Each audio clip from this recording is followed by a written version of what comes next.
kepada Allah, bersyukur sepanjang waktu, setiap nafasmu, seluruh hidupmu, semoga diberkahi Allah.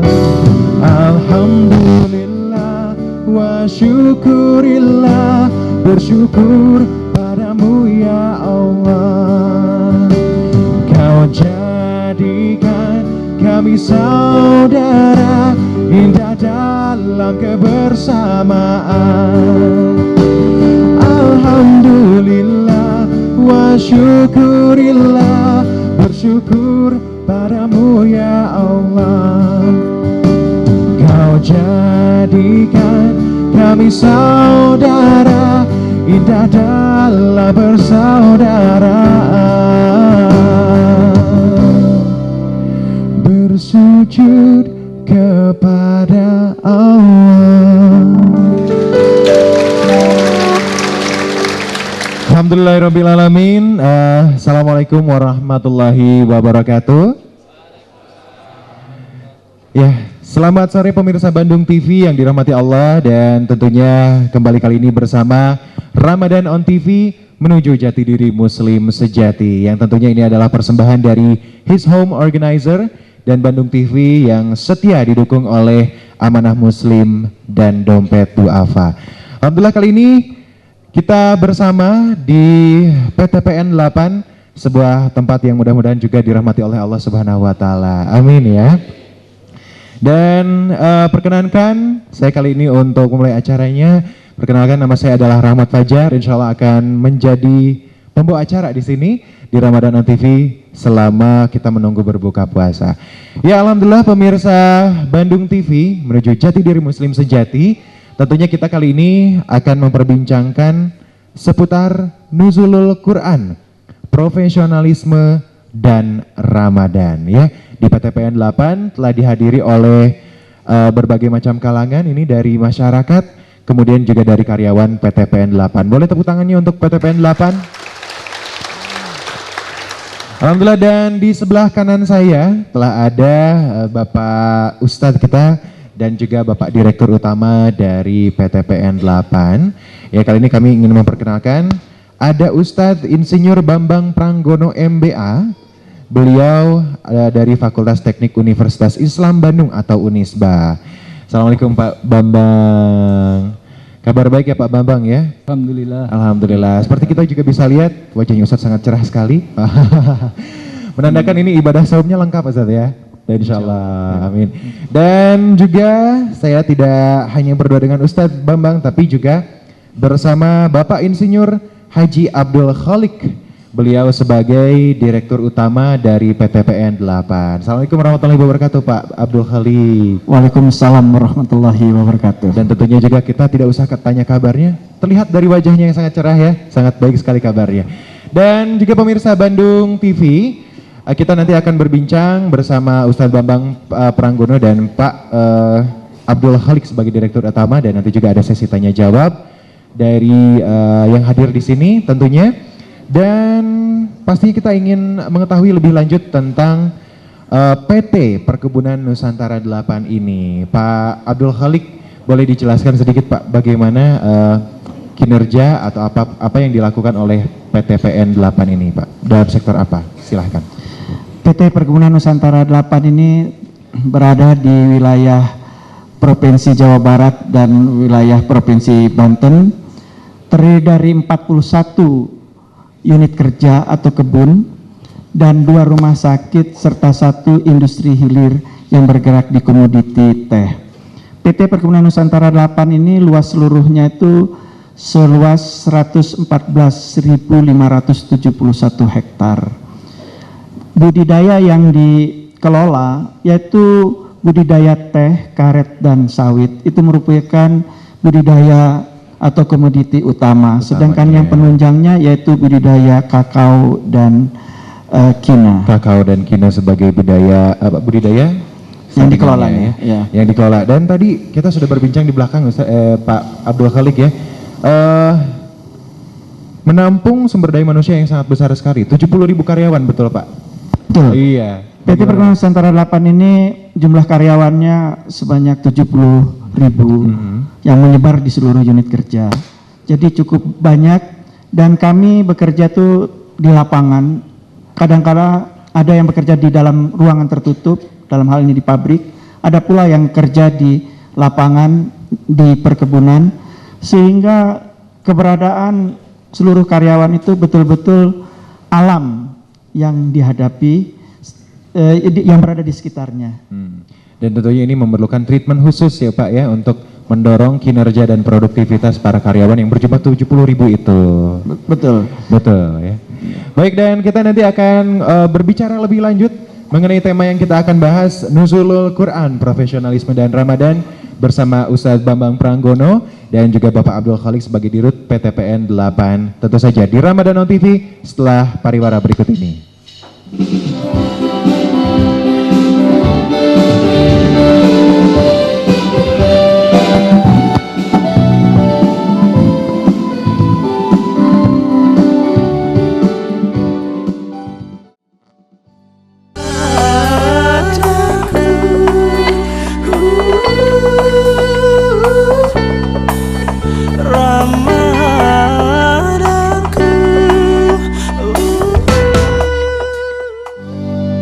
Kembali dalam Ramadan on TV menuju jati diri Muslim sejati bersama dari His Home dan Bandung TV didukung oleh Amanah Muslim dan Dompet Duafa.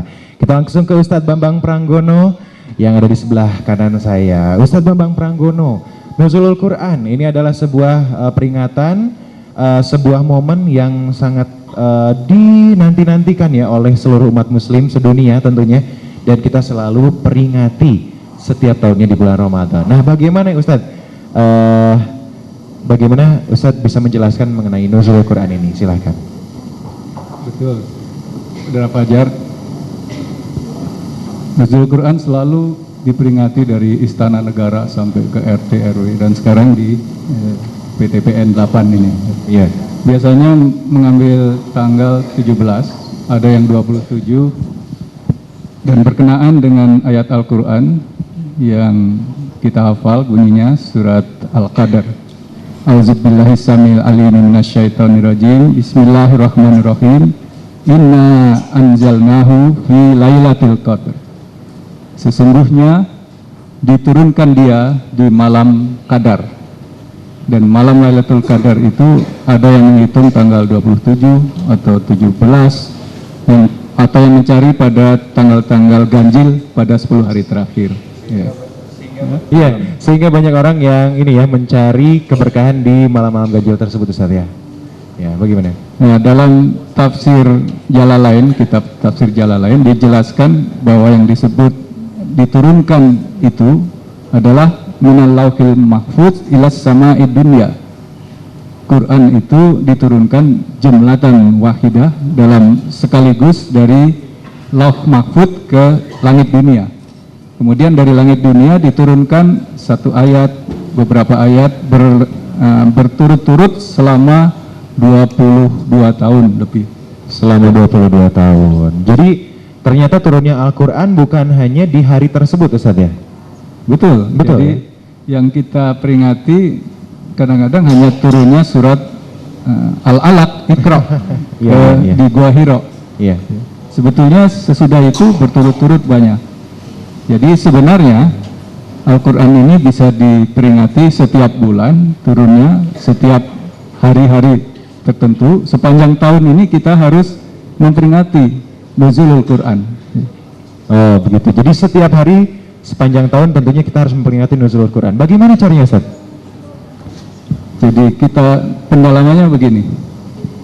Kalau turunnya sekaligus dari Lauh Mahfuz ke sama'id dunya, ke langit dunia, itu adalah pekerjaannya malaikat Jibril alaihissalam atas perintah Allah.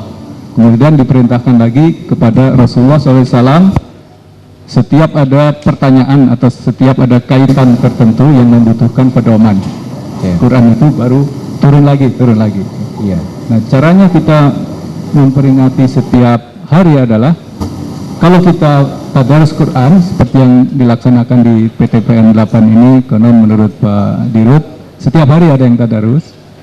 kita usahakan Al-Quran itu nuzul lagi, turun lagi ke diri kita Turun lagi ke diri masing-masing kita ya, Ustaz. dengan makna yang baru, makna yang sesuai dengan profesi kita, sehingga memperkuat semangat kita melaksanakan tugas yang sudah diamanahkan Allah berbeda-beda ini di dunia. Itu nuzul Quran pribadi.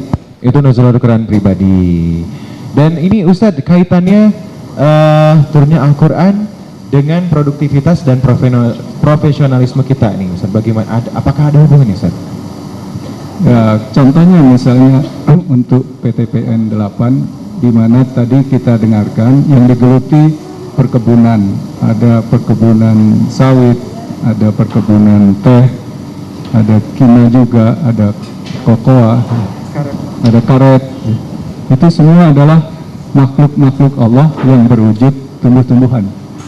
Dan di dalam Al-Quran bertaburan ayat-ayat tentang pertanian. Kita tahu istilah untuk surga, surga itu bahasa Sanskerta, bahasa. Kalau dalam Islam istilahnya al-jannah. Jannah itu kebun. Dan di dalam Quran kita temukan banyak ayat-ayat tentang al-jannah. Jadi sebetulnya PTPN ini mengurusi surga. Betul. Insya Allah. Cara ini dibuktikan dengan memupuk taman yang nantinya akan diperoleh ya, dengan menyantuni anak yatim. Itu PTPN 8 sudah mengurus al-jannah yang di akhirat. Taman ya. Jadi taman ada akhirat. kalau taman itu raudhah. Raudhah itu taman, kebun. Kalau jannah itu perkebunan. Jadi begitu banyaknya ayat-ayat yang menyebut al-jannah, itu menurut hemat kami, itu menyuruh kita kalau membaca ayat-ayat itu dikaitkan dengan profesi kita di perkebunan. Kita memperlakukannya seolah-olah ini adalah amalan kita yang mengantarkan kita ke jannah yang di sana. Jadi kita ngurus jannah di bumi untuk memperoleh jannah yang di akhirat nanti. Insya Allah ya. Dan kita ke Bapak Abdul Khalik nih, Bapak. Bagaimana Pak kesannya Pak Abdul Khalik tadi? Ternyata jannah itu artinya adalah kebun, adalah taman ya Ustaz ya. Dan ternyata PTPN 8 ternyata pekerjaannya dekat dengan urusan surga tersebut, kebun tersebut. Bapak Abdul Khalik ini bagaimana? Mudah-mudahan apa yang kita kerjakan itu akhirnya juga mendapat surga. Amin. Karena sudah terbiasa Iya. bekerja di taman surga katanya tadi. Betul. Maka dari itu saya sangat mengharapkan kepada seluruh yang berada di lingkup karyawan yang berada di lingkup PT Perkebunan Nusantara 8 beserta lingkungannya. Jadi bagi mereka yang berada di lingkungan PT Perkebunan Nusantara 8 untuk kita sama-sama pelihara surga ini sehingga pada akhirnya kita semua sama-sama bisa masuk surga. Amin. Ya, boleh tepuk tangan untuk PTPN 8. Ya, dan Pak Ustadz, kira-kira sebagai seorang Muslim ya, karena tadi juga tentang produktivitas, tentang profesionalisme, ternyata Allah sudah mensiratkannya dalam Al-Quran ya, dan juga teladan-teladan dari Rasulullah dan para sahabat semuanya mencontohkan tentang profesionalisme dan produktivitas. Sebagai umat Muslim, bagaimana yang apa yang harus kita lakukan Ustaz untuk meningkatkan produktivitas kita di dunia dan akhirat ini? Ada satu contoh misalnya, ada surat di dalam surat Al-Baqarah yang bunyinya wa idza qila lahum la tufsidu fil ardi qalu innama nahnu muslihun ala innahum humul mufsiduna walakin la ya'lamun. Apabila diberitahu pada mereka jangan merusak di muka bumi, mereka menjawab kami ini sedang berbuat baik membangun.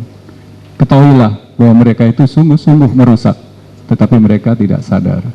Nah, kalau baca ayat tadi, ini tafsir-tafsir yang standar mengatakan ini berkaitan dengan orang-orang kafir di zaman Nabi Muhammad SAW. Tapi kalau kita mau mentadarusinya sehingga menjelma di dalam sikap kita sehari-hari, kita di Indonesia ini kita banyak temukan ada illegal logging, ada perusakan pembakaran hutan, ada perusakan kebun oleh yang mengaku punya tanah, itu merusak. Tapi mereka menjawab kami memperjuangkan hak. Jadi ayat tadi adalah perintah kita untuk sungguh-sungguh sangat sadar lingkungan.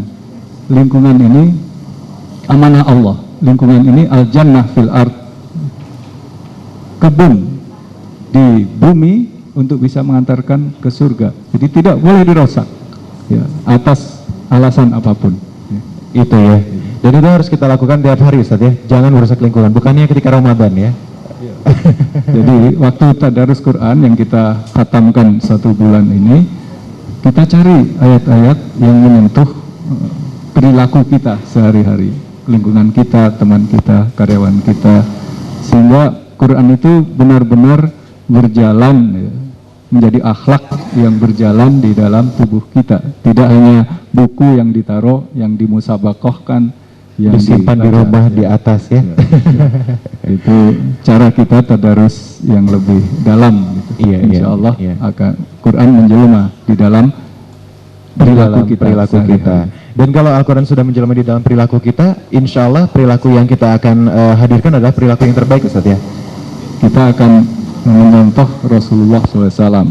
Ketika ditanya bagaimana akhlak Rasulullah, makana akhlakuhul Quran, bahwa akhlak Rasulullah itu Al-Quran. Karena setiap ayat itu tadi dimaknai sesuai profesi masing-masing. Jadi kalau kita hanya membaca Quran dengan tekun, kemudian profesi kita jalani tanpa dikaitkan dengan Quran, itu sudah dapat pahala membaca Quran. Tapi kalau Al-Quran itu ada yang berbicara menyentuh hati kita tentang profesi kita, waktu kita melangkah kita akan seolah-olah satu langkah dengan langkah ke surga tadi. Kita bisa mantap menjalankan kejujuran kita, profesi kita, memakmurkan, menyuburkan bumi ini, itu sejalan dengan ibadah yang sejalan dengan ibadah. Insya Allah begitu rasanya. Ini juga ada yang menjadi ketertarikan saya ya ketika perbincangan kita tadi. Ternyata juga dalam membina akhlak, PTPN 8 juga punya usaha untuk membina akhlak dan membina rohani para karyawannya. Pak Abdul Khalik sebagai direktur utama, apa yang dilakukan dari PTPN 8 untuk membina akhlak dan kemudian juga membina moral dan rohaniah dari para karyawan dari PTPN 8? Kami di lingkungan PT Perkebunan Nusantara 8 memang mengadakan hal-hal yang demikian seperti pengajian-pengajian dan sebagainya. Bahkan kita mempunyai jadwal yang rutin yang hasil kerjasama PT Perkebunan Nusantara 8 dengan Kodam 3 Siliwangi Bentalnya. Itu kunjungan ke kebun-kebun kita secara bergilir, dan di sana dilakukanlah tadarusan, dilakukanlah pengajian, dilakukan tausiah juga.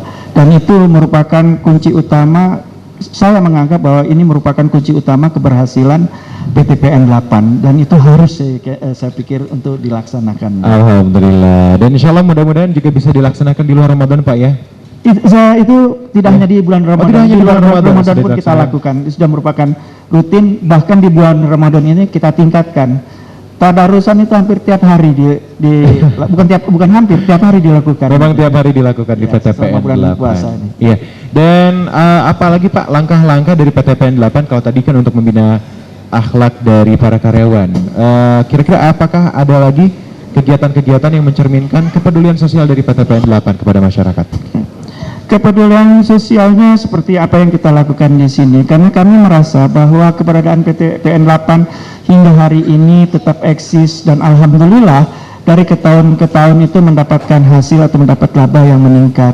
Maka dari itu PTPN 8 merasa terpanggil untuk peduli terhadap lingkungannya, sehingga pada hari ini diantaranya kita lakukan pertemuan untuk melaksanakan acara buka bersama dengan adik-adik anak-anakku dari panti asuhan Adinda Rosada yang hadir di sini untuk kita sama-sama, dan ini merupakan kepedulian PT Perkebunan Nusantara 8 terhadap lingkungannya. Subhanallah, dan ini tentunya patut kita syukuri dan tentunya patut dihargai juga untuk PTPN 8. Baik, pemirsa Bandung TV, masih dalam Ramadan on TV menuju jati diri Muslim sejati. Kita akan kembali setelah pariwara berikut ini.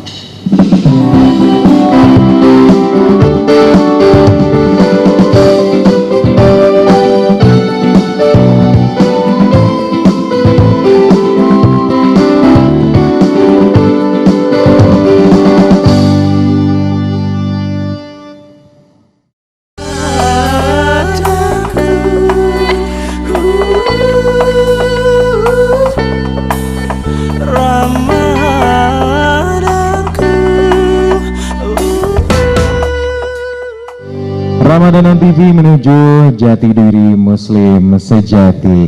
Alhamdulillah tadi kita sudah menyimak mengenai kepedulian lingkungan yang ternyata juga disiratkan dalam Al-Quran ya. Dan ternyata juga banyak contohnya dari Rasulullah SAW. Dan ternyata juga PTPN 8 mempunyai berbagai program untuk membina akhlak dan juga rohani dari para karyawannya. Nah Ustadz Bambang Pranggono, kira-kira sebagai Muslim menyikapi nuzulul Quran, apa yang harus kita lakukan sebagai seorang Muslim di dalam kehidupannya Ustadz agar bisa dekat dengan Al-Quran? Tentang Quran ini harus kita jadikan pedoman hidup. Jadi ayat-ayat yang ada di dalam Al-Quran itu bicara kepada kita masing-masing sesuai dengan kapasitas kita. Misalnya Allah berfirman, Sabbaha lillahi ma fis samawati wa ma fil ard. Telah bertasbih apa-apa yang di langit dan apa-apa yang di bumi. Artinya semua benda itu bisa bertasbih. Semua benda itu punya ruh, punya pribadi. Ya. Tidak hanya mati, tidak hanya diam. Tidak ya, mati dia. Maka termasuk pohon-pohonan itu kalau kita rawat dengan diajak bicara itu sesuai dengan ayat tadi. Ya. Iya. Jadi dengan kasih sayang kita menangani kebun-kebun, maka dia pun akan membalas dengan izin Allah dengan rahmat pada kita. Itu cara kita menjiwai Al-Quran sesuai dengan profesi. Jadi saya tadi dengar dari Bapak Abdul Khalik bahwa PTPN 8 ini bersedekah, gitu. Berinfak, bersedekah seolah-olah ini satu tubuh. Memang betul bahwa ini PTPN itu bisa kita maknai punya ruh, punya kepala, punya kaki, punya jantung, dan kalau dia beramal, maka amalnya itu akan membawa berkah. Jadi bukan benda mati ini. Kumpulan orang-orang yang saleh ini berkumpul itu jadi satu tubuh rohani yang kalau dia melakukan sesuatu secara kolektif, dia termasuk bertasbih. Yang di langit dan yang di bumi ini bertasbih. Yang digarap pohon-pohonan bertasbih, yang menggarapnya secara kolektif PTBN bertasbih, maka jadilah ini semua sedang bergetar dengan tasbih, vibrasi yang mulia mengagungkan Allah. Ternyata ya, bukan hanya sebatas pekerjaan-pekerjaan yang kita lakukan rutinitas semata, tapi ternyata itu juga ada hubungannya dengan tasbih kita dan alam semesta kepada Allah Subhanahu wa Ta'ala. Berarti Pak Abdul Khalik kerjanya PTPN begitu mulia ya, Pak Abdul Khalik. Insya Allah. Insya Allah. Dan apa kira-kira yang diharapkan Pak Abdul Khalik kepada karyawan untuk memajukan kinerja PTPN 8 nih? Yang kami harapkan dari karyawan PT Perkebunan Nusantara 8, rasakanlah bahwa Anda bekerja di PTPN 8 itu milik Anda sendiri. Oh, milik kita sendiri ya katanya ya. Sehingga apa yang tadi disampaikan oleh Pak Ustadz juga, sehingga semuanya itu akan berjalan dengan sendirinya dan semua akan terpelihara dengan sendirinya dan nanti menghasilkan hasil tentunya dengan apa yang sebagaimana apa yang kita harapkan. Itu yang tentunya yang kami harapkan, dan akhirnya nanti keberadaan PT Perkebunan Nusantara 8 itu tetap eksis panjang masa dan keberadaannya masih terus dapat dirasakan oleh karyawannya sendiri bersama keluarga tentunya, dan yang penting lagi adalah masyarakat sekitarnya. Dan tentunya masyarakat Indonesia keseluruhannya Pak. Jelas, Insya Allah. Baik, tepuk tangan dulu untuk Bapak Ustadz Bambang Pranggono dan Bapak Abdul Khalik. Silakan kami buka untuk Anda yang akan bertanya. Silakan Bapak dan Ibu di sini. Silakan. Baik, terima kasih kami ajukan kepada Pak Ustadz Bambang Pranggono. Ada satu fenomena bahwa Indonesia ini, bangsa Indonesia ini 80% adalah beragama Islam. Namun tentunya di 80% ini yang bisa membaca Al-Quran secara statistik mungkin katanya sih masih sedikit Pak. Belum lagi yang sudah bisa membaca pun belum tahu artinya. Nah pertanyaannya, adakah program atau yang akan dilaksanakan oleh para ustadz atau ustazah se-Indonesia barangkali di dalam rangka menangani masalah fenomena ini? Terima kasih. Baik, terima kasih. Bapak dengan Bapak siapa, mohon maaf Pak? Dedi Setiadi Sukarya. Dedi Setiadi, silahkan. Tepuk tangan untuk Pak Dedi. Ustaz, bagaimana nih? 80% Muslim di Indonesia, tapi hanya sedikit yang bisa membaca Al-Quran. Apa kira-kira program yang bisa kita lakukan? Ibda' binafsik. Jadi mulai dari diri sendiri, jangan malu walaupun sudah berumur untuk mulai belajar. Daripada nanti waktu sudah di pinggir liang kubur, kecewa waktu ditanya, agamamu apa? Islam, apa? Kitab suci apa? Quran, bisa belajar? Tidak. Jadi mudah-mudahan kita mulai dengan diri sendiri, tidak usah malu. Anak sudah mulai belajar Iqra, kita juga Iqra sama-sama dengan anak kita, pokoknya melangkah. Langkah itulah yang ditunggu Allah. Jadi walaupun terlambat, tetapi itu akan merintis jalan ke surga. Dan yang kita lakukan dari organisasi pemuda masjid ini ada gerakan TK Al-Quran, pemberantasan buta huruf Al-Quran dengan berbagai macam metode. Ada metode Iqra, metode yang sekarang 8 jam, ada yang pakai CD, ada di internet. Sebetulnya Allah sudah membuka macam-macam, tinggal kita harus untuk di sektor ini malu harus dibuang gitu. Semua insya Allah mengerti Quran. Nah, kalau soal Al-Quran, urat malunya harus dibuang ya, harus diputus. Ya. Al-Khaya iman untuk hal yang di luar baca Quran. Gitu. Iya. Dan Pak Abdul Khalik kan di PTPN 8 sendiri tadarus Al-Quran tiap hari. Tentunya kalau di sini kan berarti sudah pada berkeluarga ya. Adalah orang tua dari anak-anaknya di rumah. Kira-kira apakah sudah teraplikasikan Pak Al-Quran, tadarus Al-Quran yang dibaca oleh para karyawan di sini dan diaplikasikan juga dalam keluarga? Apakah sudah diterapkan seperti itu? Ini semua sudah berjalan. Sudah berjalan. Apalagi di PTPN 8 ini putra-putrinya itu terhimpun dalam satu himpunan yang namanya HP2Bun, Himpunan Putra-Putri Karyawan Perkebunan. Oh, ternyata. Jadi sudah sampai di sana. Sudah sampai di sana dan kegiatannya apa saja Pak kira-kira? Ya, selain dalam kegiatan agama, kegiatan sosial juga dilakukan. Wah, subhanallah ya, dan tentunya lengkap berarti ya kegiatan dari PTPN 8. Silakan untuk penanya berikutnya, kami persilahkan. Assalamualaikum warahmatullahi wabarakatuh. Waalaikumsalam warahmatullahi wabarakatuh. Sebagaimana kita ketahui bahwa bulan Ramadan ini merupakan bulan istimewa, Ustadz ya. Siang-siangnya maupun malam-malamnya itu malam-malam istimewa. Dan juga kita kenal sebagai bulan 1000 bulan, karena mungkin khususnya pada bulan Ramadan ini diturunkan kitab suci Al-Quran pada malam Lailatul Qadar. Namun bulan Ramadan juga mungkin diartikan sebagai momen untuk pelatihan secara spiritual, melatih kejujuran, kemudian melatih potensi diri. Namun kita ketahui juga bahwa bulan Ramadan kita selalu laksanakan dari tahun ke tahun. Namun kalau kita lihat juga di Indonesia khususnya, dan juga di dunia mungkin, orang-orang cerdas, orang-orang pandai semakin banyak, namun orang-orang jujur kita lihat mungkin semakin sedikit. Padahal kaum muslimin khususnya kita melakukan puasa setiap tahun. Mungkin ada yang salah ini Pak Ustadz. Ya. Mohon penjelasan, mungkin apakah kita melaksanakan puasa ini tidak khusyuk atau bagaimana? Mohon penjelasan. Terima kasih. Baik, terima kasih Ustaz ya. Ya, tepuk tangan silakan boleh. Ya, apa kira-kira yang salah Ustaz ya? Kita melaksanakan saum tapi juga kita tetap melakukan hal-hal yang tidak baik tersebut. Silakan. Barangkali karena saum yang kita lakukan masih saum awam, saumnya yang orang awam ialah menahan makan, menahan minum, ya, dan bercampur dengan istri, ya, itu saja. Lalu naik kepada saum khusus.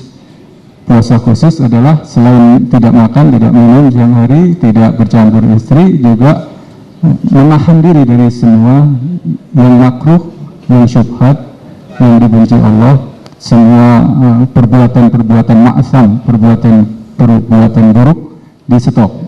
Kalau bisa naik lagi, naik level ya.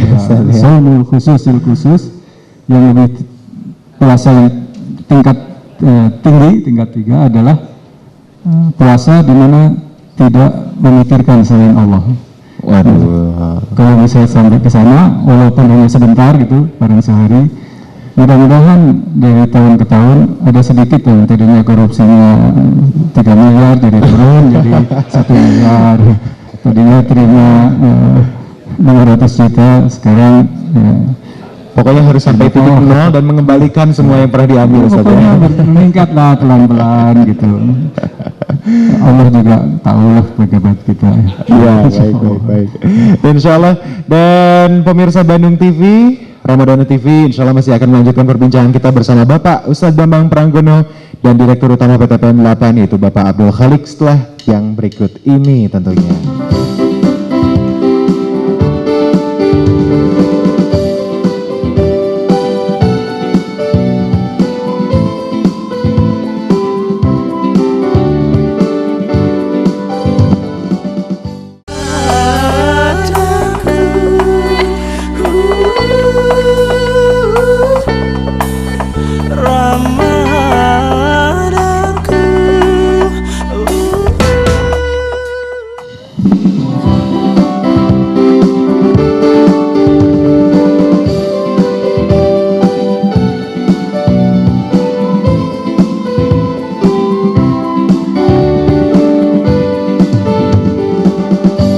Ramadhana TV menuju jati diri Muslim sejati. Kita masih berbincang-bincang ya di sini di PTPN 8. Dan silakan untuk Anda yang ingin bertanya kembali.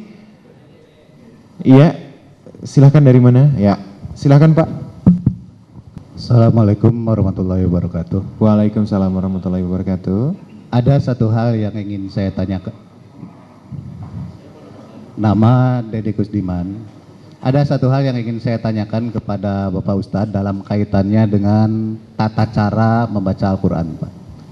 Di beberapa daerah saya sering melihat bahwa membaca ayat suci Al-Quran itu digabung dengan doa-doa. Seperti surat Yasin, di situ ada yang namanya Yasin Fadilah, Pak. Di mana di situ ayat Al-Quran digabung dengan doa.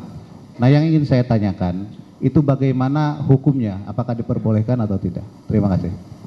Baik, terima kasih. Dan silakan Ustaz.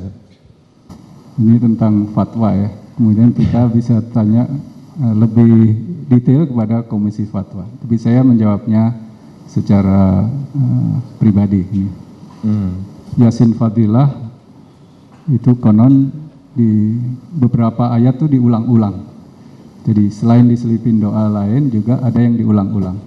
Nah kalau kita ikut sholat berjamaah di Mekah dan di Madinah, kadang-kadang juga di beberapa ayat itu diulang oleh imam untuk memperkuat kesannya gitu. Jadi kalau hanya mengulang di tengah-tengah ayat itu diulang ayatnya lagi, itu terjadi di Mekah sekarang maupun di Madinah. Jadi menurut saya sih asal dia tahu dalilnya tidak sampai pada derajat haram. Hanya kalau yang tidak paham Quran sebaiknya dibaca secara tertib dan tartil seperti biasa ya. Kecuali paham betul makna pendalamannya bahwa ini tidak untuk mempermain-mainkan, tidak untuk merubah Quran, tapi litasydid untuk memperkuat kesannya.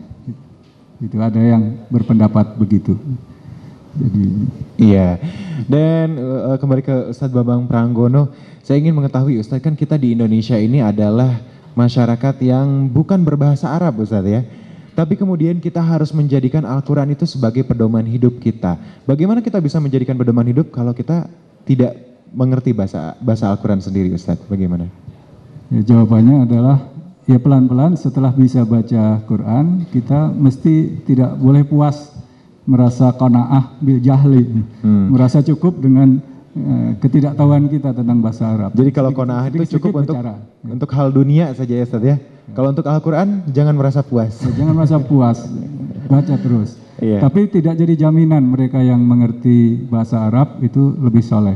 Di Kairo itu tidak seperti di ayat-ayat cinta ya.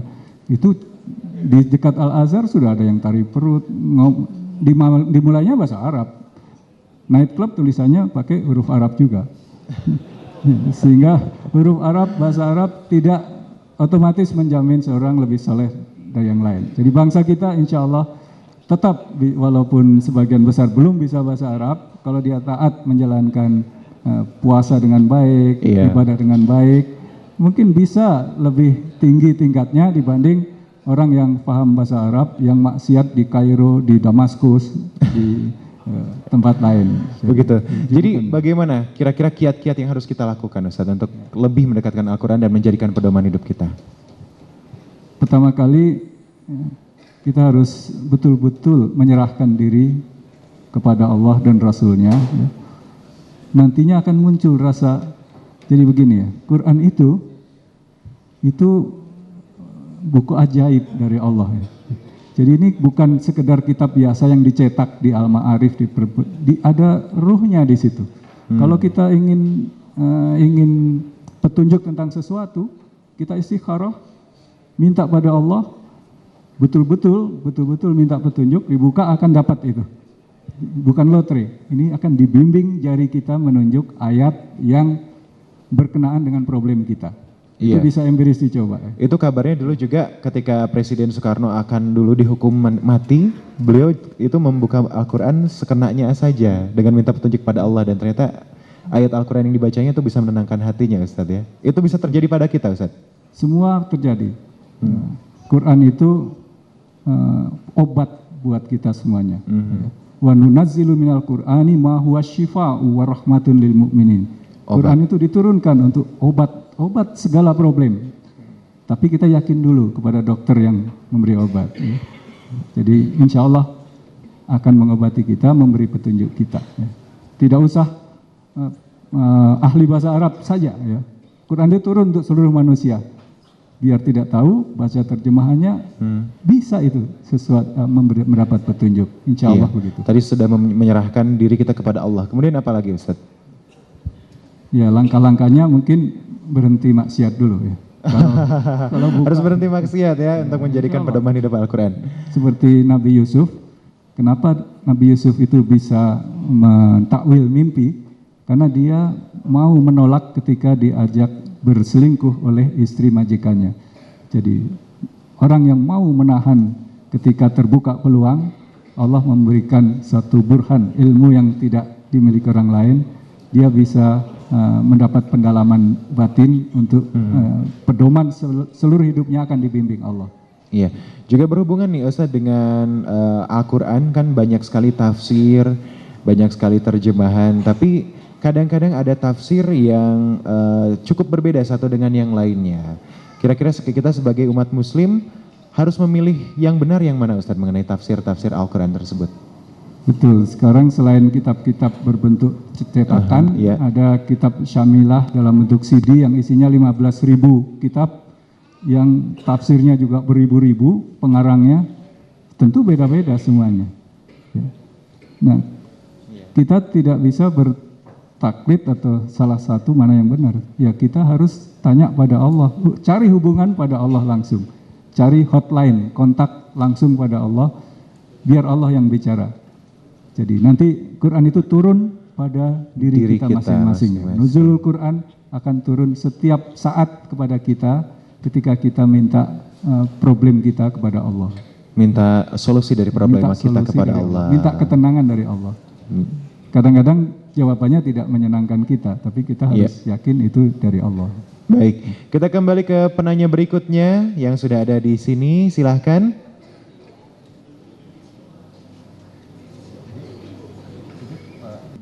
Saya tertarik dengan pernyataan tadi Pak Ustadz bahwa Al-Quran itu bisa menjadi pedoman hidup kita. Nah, yang ingin saya terapkan di dalam kehidupan sehari-hari, sampai sejauh mana Quran itu bisa menjadi pegangan hidup kita. Terima kasih.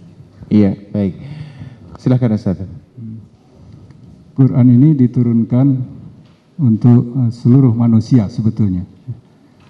Hudar linnas wa bayyinati minal huda wal furqan. Dia juga menjadi penjelas, juga menjadi furqan, pembeda antara yang hak dan yang batil. Jadi kalau kita ada berselisih tentang sesuatu, fa in tanaza'tum fi syai'in farudduhu ilallah wa rasul. Kalau ada ketidaksepakatan, tanyalah kepada Allah dan Rasulnya. Karena Allah itu hidup, ya, kita bisa tanya kepada Allah, tetapi resepnya itu ada di dalam Al-Quran. Dalam semua hal kita bisa berpedoman pada Quran. Dalam ilmu teknik ada isyarat-isyaratnya, ilmu pertanian prinsip-prinsipnya ada, perdagangan ada, berumah tangga ada, bagaimana mengurus anak ada, bakti pada orang tua ada, mengurus negara ada. Tinggal kerelaan kita untuk menerima itu. Sampai sejauh mana? Sampai ada seorang ulama yang sampai tidak menjawab kecuali dengan ayat Quran. Pertanyaan apapun dia bisa jawab, tidak pakai jawaban begini, tapi karena hafal Quran, setiap ayat Quran bisa untuk menjawab setiap pertanyaan tentang semua hal. Jadi dia bisa membimbing apapun asal kita yakin. Iya. Dalam masalah keluarga juga? Insya Allah dalam keluarga, kalau kita berpedoman pada Al-Quran, maka keluarga kita bisa dibimbing oleh ruh Al-Quran, oleh nur Al-Quran. Kemudian karena Al-Quran itu memerintahkan kita atiullah wa atiur rasul, itu perintah Quran, kita juga bisa mencari pedoman itu dari uswah hasanah dari Rasulullah SAW. Cara Rasulullah berumah tangga, cara Rasulullah tidur dengan istri, mandi junub, cara menghormati, memuliakan istri, itu kita bisa lihat dari sunnah Rasulullah SAW. Iya, ada cara konkret tidak Ustadz untuk supaya keluarga kita dekat dengan Al-Quran, supaya rajin membacanya, kemudian juga bisa mengamalkannya dalam kehidupan sehari-hari? Konkretnya seperti apa? Kami pernah waktu anak pertama dulu lahir, itu anak perempuan, itu diakikahkan pada hari ke-7 sesuai dengan perintah Rasulullah. Dicukur gundul, kemudian ditimbang rambutnya, diberi nama, disembelih 1 ekor kambing. Waktu itu yang datang memberi tausiah adalah almarhum Buya Hamka ke rumah kami di Jalan Cilaki. Beliau memberi nasihat begini, tolong nak, itu bayi ini kalau tidur taruh Al-Quran di atas kepalanya. Dia belum bisa membaca Quran, tapi ruh Al-Quran itu akan menjiwainya. Itu nasihat yang kami pegang terus dari Buya Hamka. Kecintaan orang tuanya pada Quran itulah yang akan merembes kepada anak melalui kitab Al-Quran yang ditaruh di atas kepalanya itu. Dan nantinya insya Allah anak itu juga tidak akan melawan pada Quran. Cukupkah Ustadz seperti itu? Itu simbol dan awal dari segalanya. Iya. Setelah itu anak harus dari sejak kecil diajar bisa membaca dan khatam Quran. Ngerti nggak ngerti, nanti Quran itu meresap di tulangnya, meresap di kulitnya, di sel-sel tubuhnya. Bukan hanya di dalam hati Ustadz ya? Dan dibaca terus setiap ada waktu, tadarus, baca. Anak saya sekarang sedang hamil, ya. Dia baca terus Quran, membacakan untuk cucunya. Jadikan Quran itu suara yang terus terdengar, meresap baik di kandungan, di tubuh kita, maka dia akan menjelma menjadikan kita cinta pada Quran. Insya Allah, amin ya. Berikutnya ada penanya lagi untuk kita, masih dalam Ramadan on TV. Satu penanya lagi untuk PTPN 8. Assalamualaikum warahmatullahi wabarakatuh. Waalaikumsalam warahmatullahi wabarakatuh. Mungkin ini minta penjelasan ke Pak Ustadz. Sering kita mendengar Pak dalam ceramah ataupun pengajian, Pak Ustadz atau Kiai sering menyampaikan yang intinya bahwa tidurnya orang yang berpuasa itu berpahala Pak. Nah ini saya ingin menanyakan apakah ini hadis. Dan kalau hadis, apakah ini hadisnya ya sahih atau tidak gitu Pak. Karena kalau saya lihat, sering saya melihat di masjid-masjid besar itu banyak orang tidur Pak malahan di waktu puasa. Subhanallah. Nah ini kurang pas sebetulnya Pak. Iya. Justru kalau boleh, kalau memang hadis ini tidak jelas, lebih baik disampaikan bahwa dengan berpuasa orang itu harus lebih produktif Pak. Iya. Karena sasaran puasa itu adalah la'alakum tattaqun kan Pak ini. Yang mana tentunya orang yang takwa ini tidak hanya tidur atau istirahat begitu saja, tapi juga harus bangkit ini Pak. Iya, baik, Ini baik. nampaknya memang perlu ada pelurusan kembali mengenai informasi yang sering disampaikan oleh para ustadz atau kiai, sehingga jangan sampai masyarakat Islam ini lemah Baik. gitu Pak, khususnya Baik, di bulan baik. suci Ramadan ini Pak. Itu Terima saja. kasih, Pak. Assalamualaikum warahmatullahi wabarakatuh. Waalaikumsalam warahmatullahi wabarakatuh. Ya, ini juga berhubungan dengan produktivitas dan profesionalisme Ustadz ya. Silakan. Itu hadis tadi ada di kitab Durratun Nasihin. Ya. Li sa'imin naumahu ibadah wasumtuhu tasbihan. Orang yang berpuasa itu tidurnya itu ibadah dan diamnya itu tasbih. Jadi sebetulnya itu baik-baik saja kalau kita Baik-baik saja, maknanya. tapi memang Wah, bukan salah hadisnya, ya. tapi salah orang yang mengaplikasikan mungkin. Jadi Ustadz. kita lebih baik, maksudnya lebih baik diam daripada bicara yang kotor, sehingga diam kita dihitung tasbih. Kita lebih baik tidur daripada maksiat, itu urusannya gitu. Tapi kalau dipilih, Iya. apakah waktu puasa itu tidur dianggap ibadah atau berperang? Ibadah juga, pahalanya lebih banyak. Ya.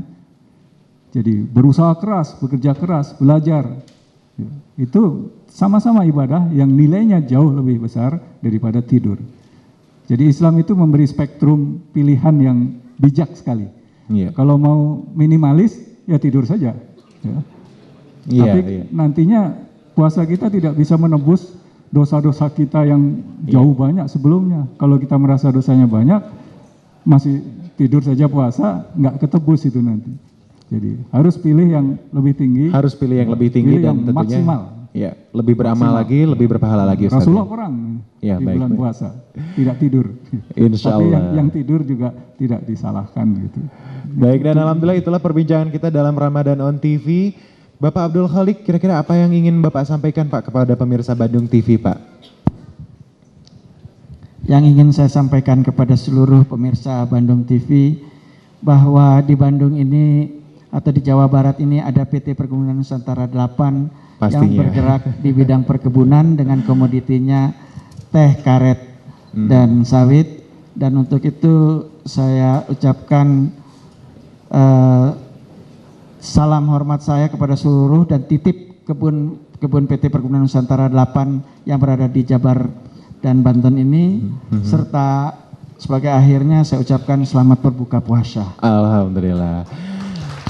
Dan demikianlah episode kali ini dalam Ramadan on TV bersama Ustadz Bambang Pranggono, dan terima kasih juga kepada Bapak Abdul Khalik sebagai Direktur Utama PT PN 8. Kami Rahmat Fajar undur diri dan mohon maaf atas segala khilafan. Selamat berbuka puasa. Assalamualaikum warahmatullahi wabarakatuh.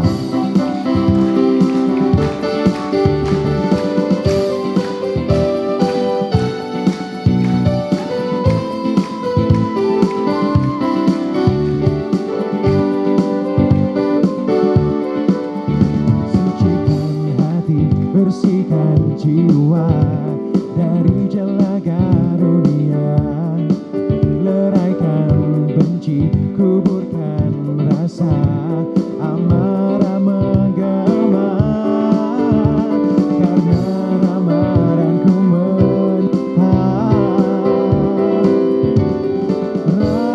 Ramadanku lebih baik dari 1000 bulan. Ramadanku berbanyak ibadah.